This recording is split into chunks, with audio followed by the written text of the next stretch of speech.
পর একটি মেয়ের জীবনের পুরো লাইফটাই যেন ব্যস্ততার মধ্যে দিয়ে কেটে যায়। কিভাবে যে এত দ্রুত বছর, মাস, সপ্তাহ, দিন সময়গুলো কেটে যাচ্ছে। আর সবার আগে তো আমাদের ঘুম ভাঙার অ্যালার্ম হচ্ছে সামাম্মা। ভোরের পাখির মতো সে উঠে কিচিরমিচির শুরু করে দেয়। আসসালামু আলাইকুম, আমি আরিশা আরু। আজকে একটি ডেইলি ব্লগ নিয়ে চলে আসলাম আপনাদের মাঝে। আমার ভালোবাসার মানুষেরা তোমরা সবাই কেমন আছো? আপনাদের দোয়ায় এবং ভালোবাসায় সামাম্মাম এন্ড আমি তার পাপা খুব ভালো আছি। এই যে আজ যেমন দেখতে পারতেছেন সামাম্মাম খুশি, মাশাআল্লাহ। তার প্রতিদিনের এই হাসি মুখটা দেখে আমাদের ঘুম ভাঙে। আর যখন সে অসুস্থ থাকে তখন আমাদের দিনগুলো পুরো মাটি হয়ে যায়। প্রতিদিন সকালে আমার কাজ হচ্ছে উঠে সামাম্মামকে রেডি করা, তার খাবার বানানো, তার কেয়ার করার পর যদি সময় থাকে তখন নিজের কেয়ার করা।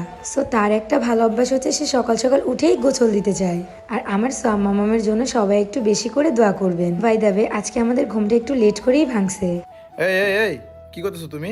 এই যে দেখুন আমি হেয়ার কেয়ার করতেছি। মানে এগুলো কি দিতেছো? চুল একদম ড্যামেজ হয়ে গেছে, তো চুলে রিপেয়ার করতে হবে না? চুলের রিপেয়ারের জন্য তুমি কি দিতেছো? শুধুমাত্র একটাই সমাধান, new grow hair pack and new grow hair oil. এগুলো দিলে কি চুল রিপেয়ার এই সুন্দর হয়ে দুইটা যায়? ইউজ করলে চুল পরে বন্ধ হবে, নতুন চুল গজাবে, চুলকে সিল্কি করবে, শাইন করবে, একদম চিকচিক করবে। খুশকি দূর হইব? খুশকি তো দূর হবেই। তাই নাকি? হ্যাঁ। কই থেকে নিছো সবাই একটু এই বলো। দুইটা প্রোডাক্ট অরিজিনালটা আমি নিয়েছি হচ্ছে নেয়া অনলাইন শপ পেজ থেকে। তাই তাদের পেজে অরিজিনালটা তোমরা পেয়ে যাবা।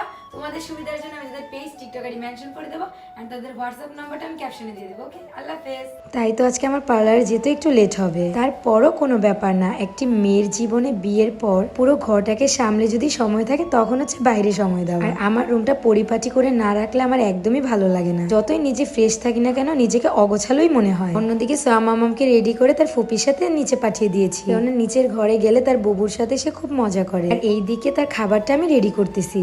আমাদের পার্লারটা দেওয়ার পর থেকে সামাম্মামকে তেমন আমি ভালোভাবে টাইম দিতে পারি না। তাই তো যতক্ষণই ওর সাথে থাকি ততক্ষণ আমি ওকে টাইম দেওয়ার চেষ্টা করি। আর আমাদের সামাম্মাম তো তার পাপা মাম্মাকে পেলে তার আর কিছুই লাগে না। অন্যদিকে তার পাপা নাস্তা নিয়ে এসেছে বানিয়ে দেওয়ার জন্য। সেগুলো রেখে আমি হচ্ছে আগে আমার বিছানাটা পরিপাটি করে নিচ্ছি। কেননা ঘুম থেকে উঠেই আমার বিছানাটা আগে গোছাতে হবে, না হলে আমার একদমই ভালো লাগে না। মানে কোনো কাজই যেন আমার হাতে ওঠে না। আর সেই সকালবেলা পার্লারে যাই, পুরো রুমটাকে না গুছিয়ে গেলে কি হয়। অন্যদিকে সোয়ার পাপার বায়না ধরেছে আমার কাছে তাকে ডিম দিয়ে পাউরুটি ভেজে দিতে হবে। তাই তো কি আর করার, যত কাজে হাতে থাকুক না কেন জামাইয়ের মন না রাখতে পারলে একটুও ভালো লাগে না। কেননা সোয়ার পাপা তো আমার কোনো আবদার ফেলে না। তাই তো আমিও তার আবদার গুলো রাখার চেষ্টা করি। লাইফে এমন একটি মানুষকে পেয়েছি যে কিনা আমার জন্য সামামের জন্য সবকিছু করতে পারে। সবার আগে তার পরিবারকেই ফার্স্ট প্রায়োরিটি দেয়। এখন অনেকেই বলবে আপু তুমি নাকি রান্না করতে পারো না, ভাইয়া তো সবসময় ভিডিওতে বলে। আসলে আমি তেমন কোনো কিছুই রান্না করতে পারি না, বাট হালকা পাতলা ইউটিউব দেখে নাস্তা রেসিপি করতে পারি। আসলে আমাকে বিয়ের পর রান্না করে যাইতেই দেয় না আমার শাশুড়ি মা। আর অন্যদিকে তাদের হাতে রান্না খাওয়ার পর আমার নিজের রান্না করার ইচ্ছেটাই মরে গেছে।